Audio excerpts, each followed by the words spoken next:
এবছর আমরা এই রক্তদান শিবির উপলক্ষে আমরা মানুষের কাছে আমাদের পরবর্তী যে উদ্যোগ অনাথ আশ্রম সেটাকে কেন্দ্র করেই এবছরের আমরা রক্তদান শিবিরকে সমাজের কাছে উৎসর্গ করেছি এবং সাথে সাথে আমাদের প্রতি বছর যে অনুষ্ঠানটা হয়ে থাকে জানুয়ারি মাসের সেকেন্ড সপ্তাহে সেটা এবারে আমরা 17-18 আর্ট অ্যান্ড কালচারাল ফেস্টিভ্যাল আমরা অনুষ্ঠিত করতে চলেছি এবং সেই অনুষ্ঠানটাকেও আমরা এই মাথায় রেখেই করছি যে আমাদের আগামী দিনে যে অনাথ আশ্রম ঝড়খালিতে আমরা তৈরি করতে চলেছি সেটাতে যেন মানুষ স্বতঃস্ফূর্তভাবে আমাদের পাশে এসে দাঁড়ায় এবং আমাদেরকে এগিয়ে নিয়ে যেতে সহযোগিতা করে। প্রথমত কিছু বলার নেই, কারণ এই আজকের নয়, বিগত আমরা যখন ছোটোবেলা তখন থেকে দেখেছি রক্তদান শিবির, এই রক্ত দেওয়া। রক্ত কেন দেই আমরা? প্রথম দেই আমাদের কাছে রক্ত একটা জীবিত বস্তু, যা তৈরি হয়, সৃষ্টি হয়। রক্ত দিলে পরে দেহের থেকে রক্ত চলে গেল ক্ষতি হবে তাই নয়, যে রক্ত বেরিয়ে যায় সে রক্ত আবার নতুন করে তৈরি হয়। তাহলে আমাদের রক্ত দিতে অসুবিধা কী আছে? তাহলে আমরা দেই না।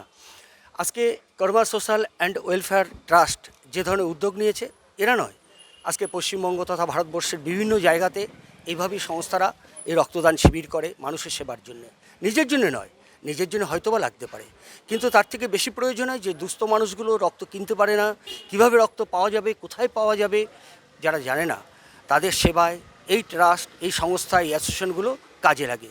তাই রক্তদান শিবির যেখানে যখন যেখানে হয়, আমাদের প্রত্যেকের উচিত সেই স্থানীয় মানুষরা তারা স্বইচ্ছায় তারা এগিয়ে আসুক, রক্ত দিক এবং তাদের সাথে থাকুক, এটাই আশা রাখা উচিত আমাদের প্রত্যেকের। আমার নাম দেবব্রত ঘোষ। আমি অনেক বছর বাইরে ছিলাম, আমি রিটায়ার করে ফিরে এসেছি। আর কর্মা সোশ্যাল ওয়েলফেয়ার ট্রাস্টকে দিন 1 থেকে দেখেছি। এরা একটা নভেল প্রতিষ্ঠান, খুব ভালো কাজ করে যাচ্ছে। রক্তদান শিবির হচ্ছে সমাজের সাহায্য করার শিবির, কেন কি রক্ত একটা আমাদের শরীরের অঙ্গ, যেটা না থাকলে বাঁচা যায় না।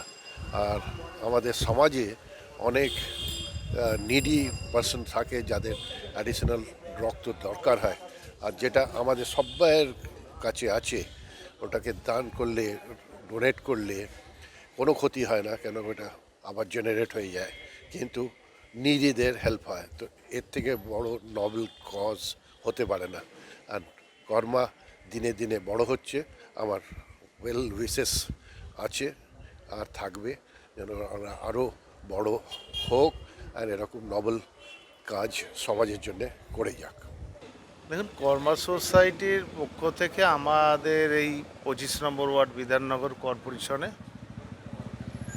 আমাদের মাননীয় অনিল দাস আইনজীবী, তিনি দীর্ঘদিন ধরেই তার উদ্যোগেই এখানে কর্মার পক্ষ থেকে বিভিন্ন সোশ্যাল প্রোগ্রাম করা হয়। তো আমি এখানকার জনপ্রতিনিধি হিসাবে, এখন বর্তমান আমি প্রাক্তন পৌর প্রতিনিধি হিসাবে প্রত্যেকটা প্রোগ্রামে আসি, ভালো লাগে। কারণ কর্মার পক্ষ থেকে এই ধরনের সোশ্যাল প্রোগ্রাম যেখানেই হয় না কেন, আমি সেখানে, এটা অবশ্যই একটা ভালো উদ্যোগ।